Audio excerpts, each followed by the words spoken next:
Assalamualaikum warahmatullahi wabarakatuh. Alhamdulillah wassalatu wassalamu ala rasul Sayyidina Muhammad bin Abdullah wa ala alihi wa sahbihi wa man wala amma ba'du. Alhamdulillah, kita pada malam hari ini bersama-sama diberi kesempatan oleh Allah Subhanahu wa taala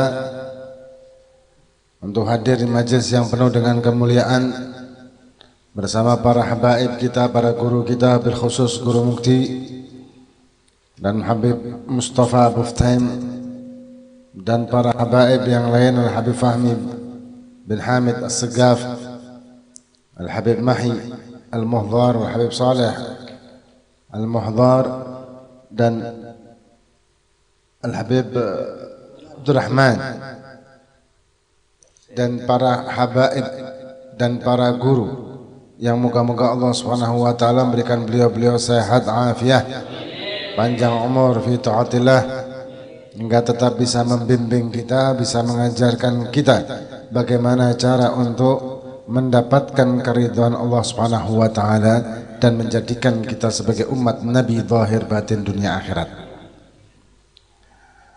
Alhamdulillah, ini sedikit cerita. Sebetulnya tadi ini kita ada acara, cuman ada perintah dari guru kita, Guru Mukti. Akhirnya sam'an wa ta'atan ke sini, karena taat kepada guru itu merupakan suatu keharusan bagi talabul ilm, selama tidak bertentangan dengan Allah dan Rasulnya. Ketika kita mentaati guru kita, ketika kita berusaha menerima apa yang beliau sampaikan dan kita melakukan apa yang beliau perintahkan, maka akan menyambunglah tali hati kita dengan hati guru kita dan menjadikan apa yang kita pelajari berkah dunia dan akhirat.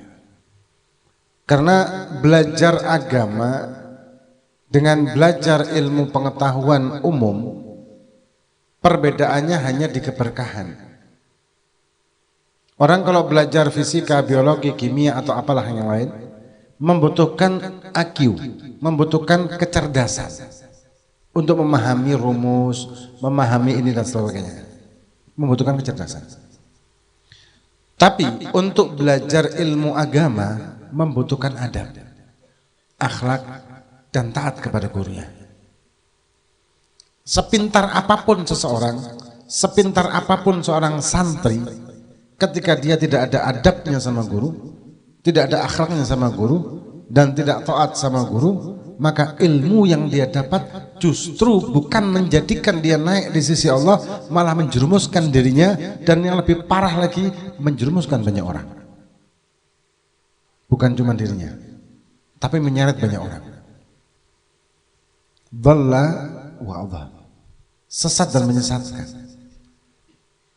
Dan ini sudah hadis Nabi, nanti di akhir zaman banyak ulama-ulama su, ya karena ini ngajinya, ta'limnya tanpa ada, pintar. Mungkin hafal alfiyah bukan dari awal tapi dari akhir, dibalik. Jadi kita waktu di Hadramaut itu pernah ada apa, Syekh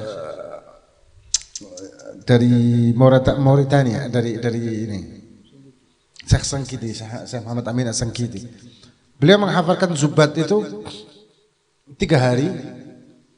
Beliau mazhab Malik, dan beliau ingin belajar mazhab Syafi'i. Kemudian sama Syekh waktu itu kalau nggak salah Syekh Umar Husain atau lupa sama siapa, lupa anak, dikasih Zubat, suruh hafalkan, dan kayak barter gitulah.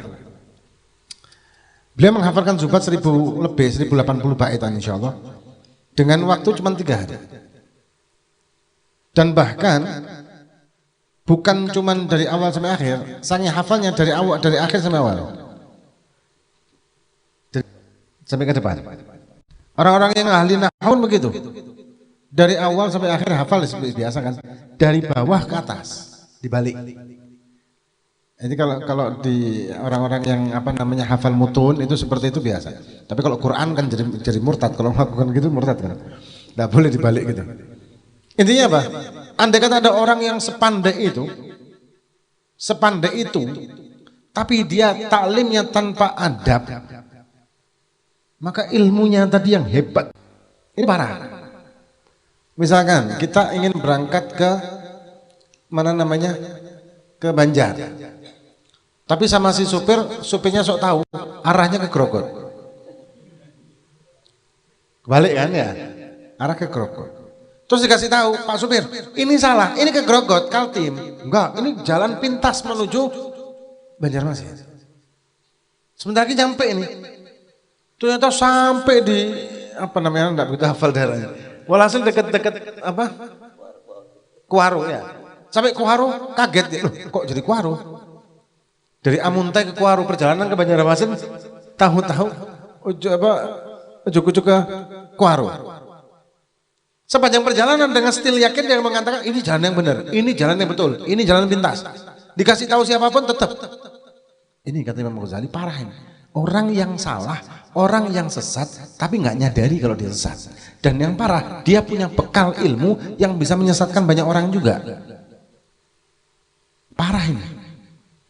Apalagi zaman sekarang ini banyak orang yang cuma melihat penampilan.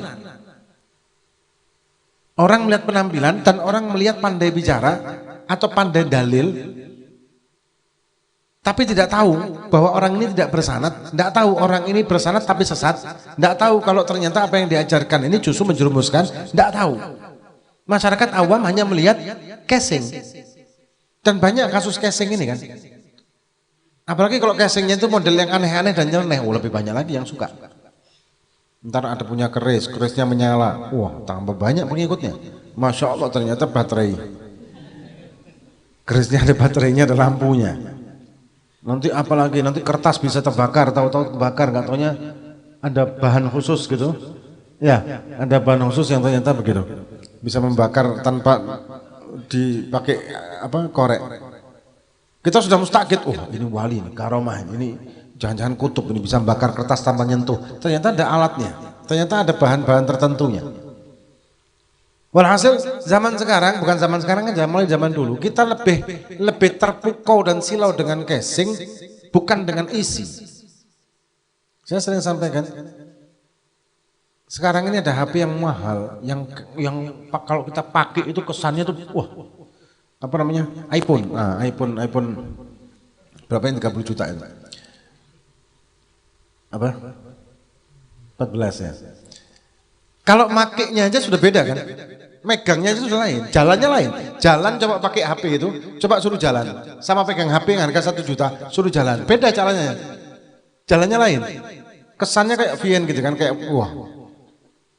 Tapi ternyata di internet itu, di apa toko-toko online ini dijual juga casing yang mirip sekali dengan harga 30 juta, walaupun HP-nya harga 500. Yang sekali pakai ngedrop HP-nya. Tapi kalau dipakai, orang lihatnya apa? Wah hebat, orang kaya ini. HP-nya aja iPhone 14 yang harganya 30 juta. Terus dia bawa kunci yang apa namanya? Anunya kunci itu loh. Apa sih namanya? Gantungan kunci. Yang gantungan kuncinya ada logonya BMW. Wah, luar biasa. Sudah mobilnya BMW. HP-nya iPhone 14, orang kaya raya nih, apalagi perempuan-perempuan, waduh, jadi istri keberapa pun oke. Ternyata itu cuman gantungan kunci, kuncinya sepeda motor. HP-nya 500 tadi, casingnya beri 10.000. Tapi sudah terlena duluan, dan itu memang penyakit kita. Kata Imam Ali padahal, unzur magal wala tanzur mangal. Lihatlah apa yang dikatakan ini, jangan lihat siapa. Dan banyak di antara kita seperti itu memang. Maka itu ketika kita sudah punya guru yang benar, yang Masya Allah, yang bisa bimbing kita seperti guru mukti kita, udah ikuti, jangan terlena dengan, jangan silau dengan yang lain. Jangan terpukau dengan hal-hal yang sifatnya, wah ini aneh, wah ini sesuatu yang beda, ini yang begini, yang begitu, wah ini yang instan dan sebagainya. Karena banyak orang yang mengejar instan, padahal dimanapun namanya instan itu penyakitnya lebih banyak. Kanker aja lebih banyak gara-gara makanan instan kok, kan kebukti itu secara medis. Apalagi kalau belajar ilmu agama secara instan, kankernya juga lebih parah, murtad. Iya kan? Nah, kemudian yang terakhir ini karena banyak Masya Allah para guru di sini.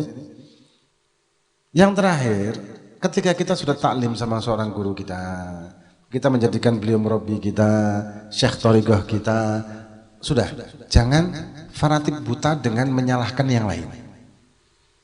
Jangan fanatik buta dengan membenci murid dari guru yang lain. Kita memang secara ta'lim, secara adabnya kita mengikuti apa kata guru kita tanpa menyalahkan guru yang lain. Ana sedikit ceritain tahadduts bin Ni'mah aja. Al-Walid Aba saya almarhum Habib Alwi bin Salim Al-Idrus. Beliau murid daripada Habib Abdul Qadir bin Ahmad bin Fiqih. Murid sekaligus sohbah.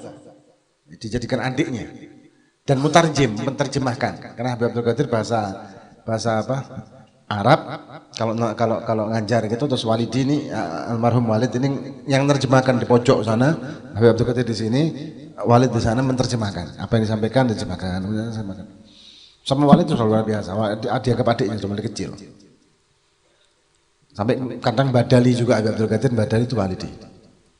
Dan berpegang teguh Walid ini sama Habib Abdul Qadir. Pernah suatu saat ada satu amaliyah yang dilakukan beberapa habaib, dan disebutkanlah. Yang kontroversi memang ada yang mengiyakan, ada yang enggak, ada yang merot atau menolaknya. Kemudian Walid ditanya tentang amaliyah ini, gimana hukumnya? Dikatakan benar itu amaliyah. Ada dalilnya begini begitu. Dalilnya ini, kitab ini itu, Habib ini, hasil oke gitu loh. Amal ini oke, amal ini tidak masalah, pakai. Terus ditanya lagi, tapi kok antum tidak ngerjakan? Apa jawab beliau? Karena Syekh tidak melakukan. Syekh Habib Abdul Qadir tidak melakukan, maka aku tidak melakukan. Jadi apa yang dikerjakan Habib Abdul Qadir dikerjakan sama Walid. Apa yang tidak dikerjakan, tidak dikerjakan. Tapi kalau ini ada dalil secara syar'inya benar, ada guru yang lain mengerjakan, tidak menyalahkan. Tidak menyalahkan, tidak fanatik buta begitu, tidak. Karena fanatik buta itu cuma satu, apa? Fanatik akidah. Lakum dinukum waliyadin, titik.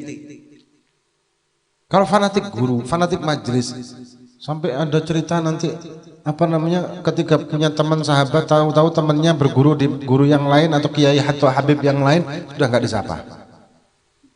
disapa, sudah nafsa-nafsi, kamu aku. Kenapa? Kita lain jalannya. Padahal sama-sama Asy'ariyah, sama-sama Syafi'i mazhabnya, bahkan thariqahnya pun sama kadang-kadang. Tapi karena cuma beda nama majelis, beda nama habibnya, beda nama gurunya, beda nama kiainya, beda bendera majelisnya atau jaketnya, sudah bikin perseteruan seperti itu. Naudzubillah. Ini malah menjatuhkan nama baik guru kita malah. Antar guru kadang tidak ada masalah. Antar guru itu tidak ada masalah kadang-kadang. Grassroots ini loh, akar rumput ini jadi masalah. Yang antar gurunya ahbar khair, bahkan di antara para guru ini ada yang kedudukannya guru dan murid atau sebaliknya. Tapi murid-muridnya kadang-kadang bikin ruwet juga. Dan ini kan karena kita ini sebagai santri, kita tidak bisa berjalan sendiri. Kita pasti berjalan membawa nama besar guru kita. Dimanapun kita sudah jadi ulama besar sekalipun, kita tetap ini muridnya siapa? Ini gurunya dia siapa? Begitu. Kalau kita benar, kalau kita jalan yang benar, jalan yang lurus, alhamdulillah guru kita dapat sahamnya, dapat berkahnya, dapat nama baiknya juga. Memang beliau sudah punya nama baik, tambah nama baiknya tambah lagi. Tapi kalau kita melakukan kesesatan, walaupun guru kita tidak mengajarkan, tapi kita melakukan hal yang seperti itu, orang kan memandang, oh pantas lah muridnya ini, muridnya itu, habib ini, habib itu, kiai ini, guru itu. Yang kena guru kita, bukan kita aja. Orang kan memandang siapa gurunya. Maka itu kalau kita cinta sama guru kita, jaga itu. Jangan pernah fanatik buta seperti itu, ikutilah, taatilah gurumu tanpa menyalahkan yang lain selama itu masih dalam koridor syariat yang benar. Ini yang bisa kita sampaikan. Mohon maaf kalau ada kekurangan. Wallahul muwaffiq. Wassalamualaikum warahmatullahi wabarakatuh.